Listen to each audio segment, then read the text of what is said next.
Chapter 1. The uniform I no longer wore. I flew planes for 20 years.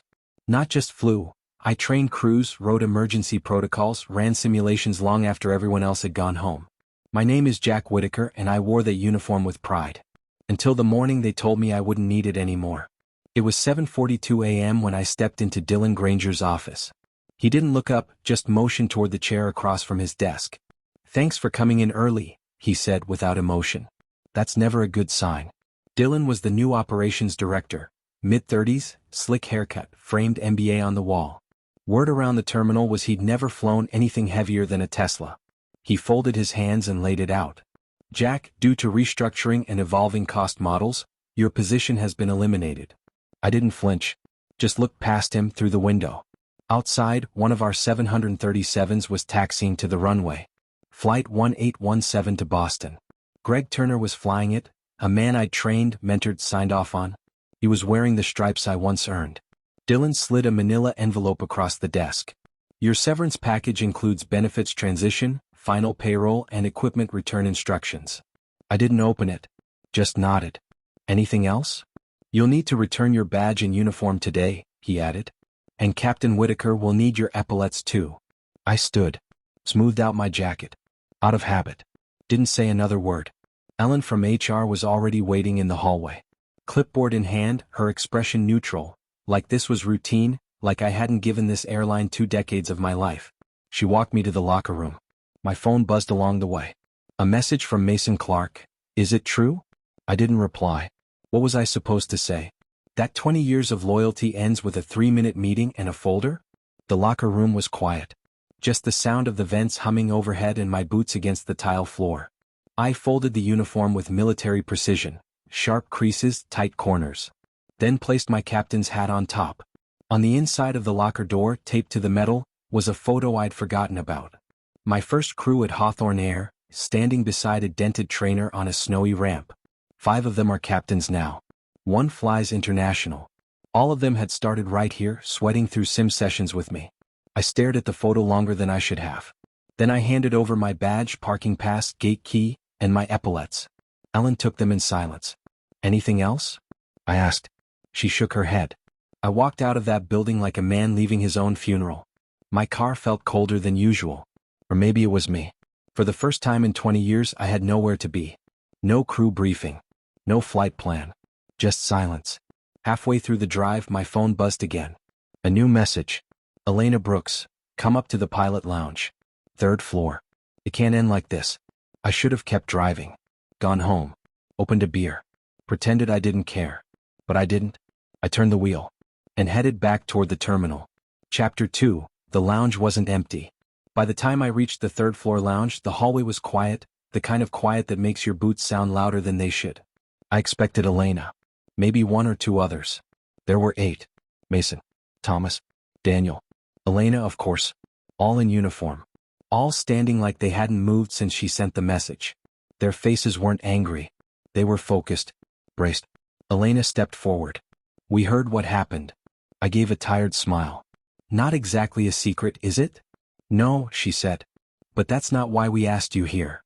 I paused, watching their expressions. No one shifted. No one blinked. Thomas broke the silence. "We're not okay with this, Cap. Not just the way they let you go. Something's wrong." He pulled out a tablet and handed it to Elena. She tapped the screen and turned it toward me. "You need to see this." It was a maintenance report from Flight 3462 Phoenix to Denver 4 days ago. Minor issue on paper, an altimeter discrepancy resolved midair. But I'd seen this before. If that sensor failed in poor weather or low visibility, it could have gone a hell of a lot worse. I frowned. "What's the current status?" "Cleared," Elena said. "Filed as non-critical advisory." I shook my head. "That's not advisory. That's category B at minimum. Should have grounded the plane." She nodded. "Here's the original report." She swiped to another screen, same aircraft, same date, but the report looked different. The severity had been downgraded. The signature? Ross Harding. He left the company a month ago. "So who actually signed this?" I asked. She hesitated. "We don't know. I tried to dig deeper but I got locked out. Said I didn't have clearance." I pulled out my own phone. Logged into Hawthorne's maintenance portal. 2 pages in, my access dropped. Screen blank. Then, access denied. They were scrubbing it. What the hell's going on, Jack? Daniel asked. I stared at the screen, jaw tight. They're hiding something. And I think it started before today. Thomas leaned in. You think Dylan's involved? I didn't answer. Not because I didn't believe it, but because I did. The silence in the room got heavier. No one moved. The lounge had grown colder. Not from the air. From the truth settling in. Elena's voice was soft but steady. Someone's manipulating maintenance logs. And they're using ex-employees to do it on paper. I nodded slowly. That's FA-level fraud. If a single thing goes wrong in the air, someone could die, Mason added. I looked at them, 8 sets of eyes. Pilots I had trained, flown with, trusted. They weren't just worried. They were ready. And then my phone rang. Unknown number. I answered. Jack Whitaker. Pause. Jack, it's Richard Kane. My breath caught for a second. I hadn't heard that voice in over 2 years. Founder of Hawthorne Air. The original captain's captain. I just got off the phone with someone on the board, he said. They said you agreed to retire. I stared at the wall. That's not how it went. I didn't think so. He lowered his voice. I've got a contact at Apex Jet. Vincent Huang. They're building a training division. I told him about you. He's interested. I looked at Elena, at the tablet still in her hands, at the 8 people standing like anchors behind me. I could have walked away. But my gut told me this wasn't about my job anymore. And I'd already come too far to let someone else clean up the sky. Chapter 3. The Flash Drive and the Fault Line. I didn't sleep much that night. Not out of anger. That part had burned off the moment Dylan slid that envelope across the desk.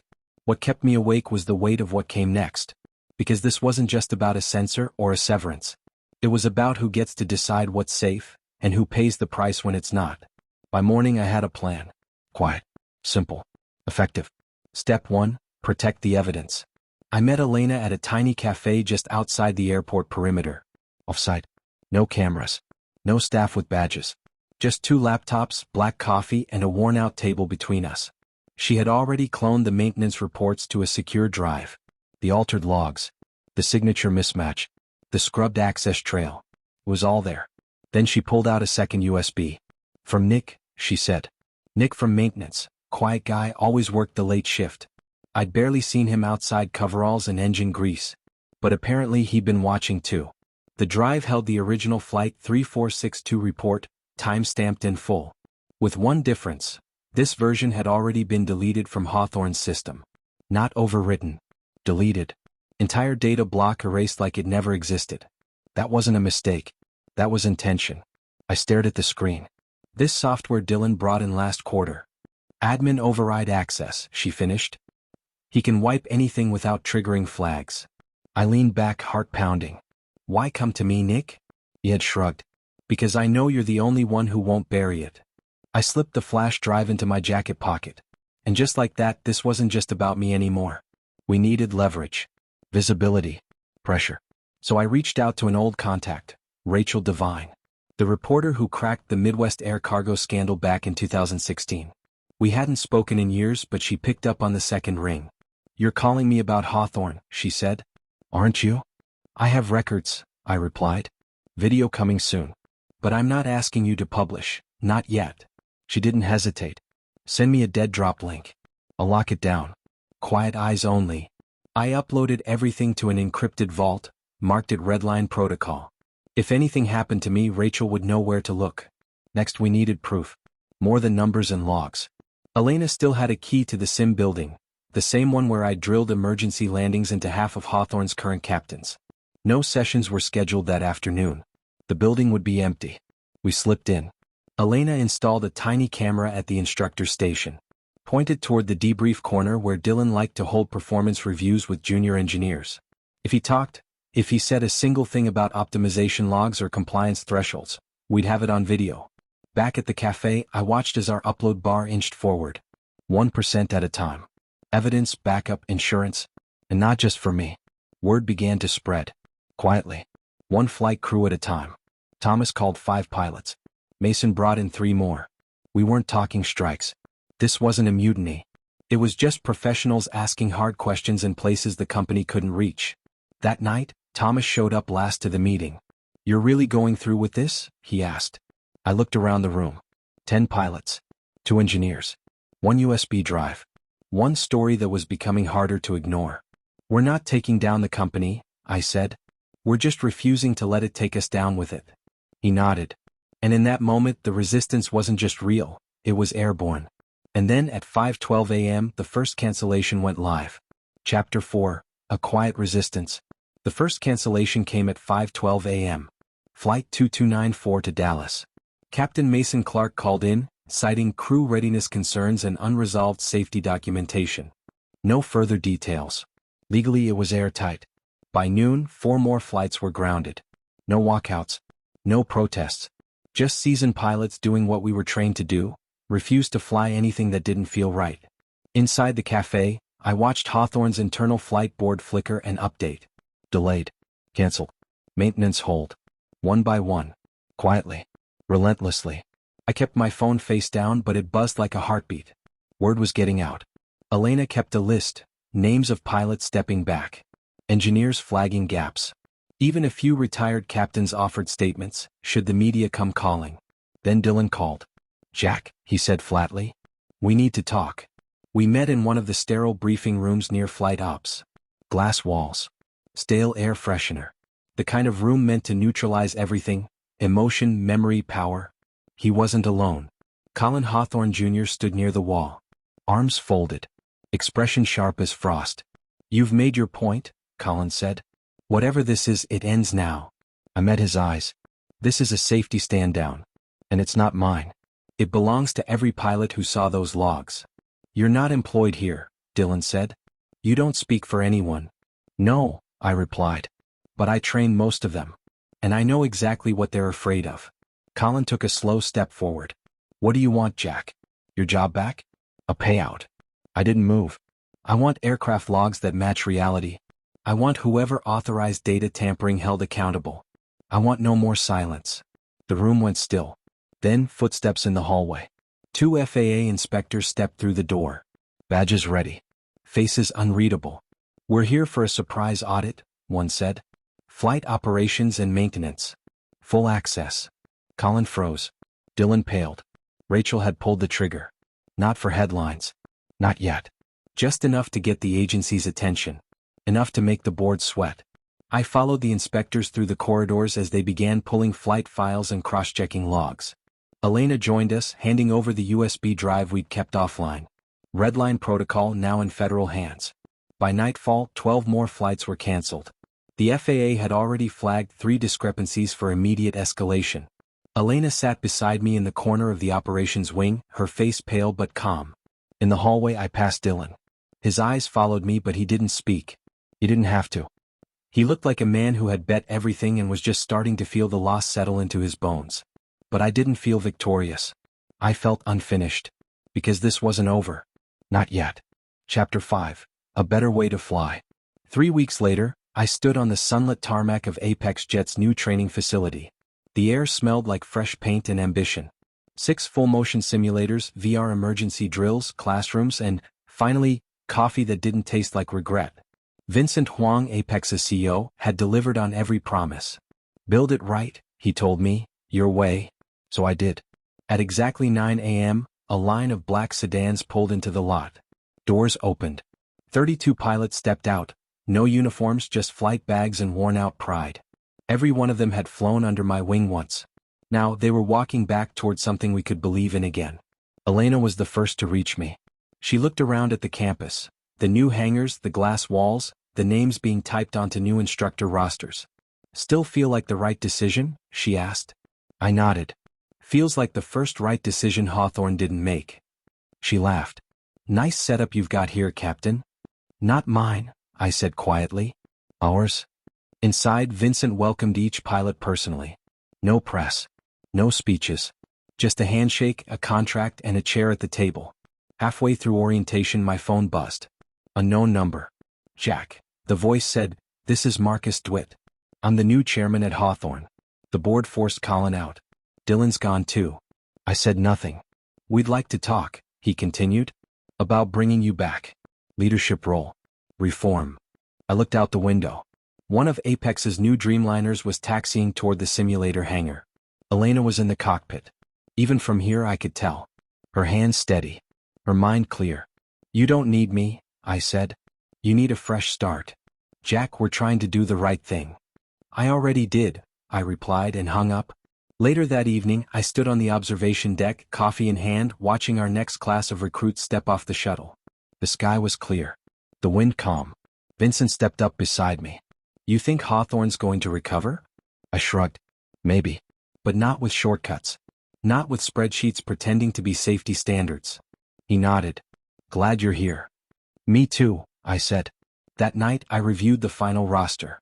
32 names. Some familiar. Some new. All of them ready to fly better. And somewhere deep down I knew this wasn't the end of the story. Chapter 6, the first class. The classroom was quiet, except for the shuffle of notebooks and the low hum of the simulator pods warming up downstairs. I stood at the front, holding a list of names that meant more to me than any title I'd ever worn. 32 pilots. Some I'd trained before. Others I'd only read about. But every one of them had chosen this. Chosen integrity over inertia. Chosen to rebuild instead of rot in silence. I called the first name. A woman in her early 30s stepped forward, her posture straight despite the tired eyes. "Ariana Liu," I said. "Cargo, North Corridor." She nodded once. Took her binder. Found her seat. Then another. And another. As I handed each one their curriculum pack, I realized something unexpected. This didn't feel like a rescue mission anymore. It felt like the start of something we should have had all along. Around noon, Elena walked in, her iPad under her arm. "Sim 1 is cleared," she said. "You ready to run them through it?" I glanced at the clock. Right on time. We walked down the corridor together. Past fresh painted walls and new safety posters no one had rolled their eyes at yet. I could hear low laughter from one of the lounges. Not nervous. Not forced. Just real. At the sim control panel, I stood behind the glass, watching the first crew step into the cockpit. They moved with careful urgency, respectful of the machines, of the work, of each other. Elena stood beside me. "I uploaded the latest procedures," she said. "No more shortcuts." I smiled. No more compromises. Outside, the sky over Illinois was turning a rich blue. The kind of sky you don't notice when you're too busy just surviving. My phone vibrated in my pocket. I almost ignored it. Then I saw the name. Rachel Devine. Just a text. FAA released their report. Full findings. Dylan and Colin are under formal investigation. Board's issuing an apology tomorrow. Front page. I stared at it for a moment. Then powered off the screen. There was nothing left to say. Later that week I got a letter in the mail. Handwritten. From Nick, the quiet mechanic who started it all. "I heard what you built. If you ever need someone who knows how to tell the truth in a checklist, I'm in. I just want to work for people who give a damn again." I folded it carefully and placed it inside my locker. This one clean, new, and mine. No ceremony. No revenge. Just 32 pilots and one stubborn instructor doing it better this time. Because sometimes the only way forward is flying a route they said wasn't possible.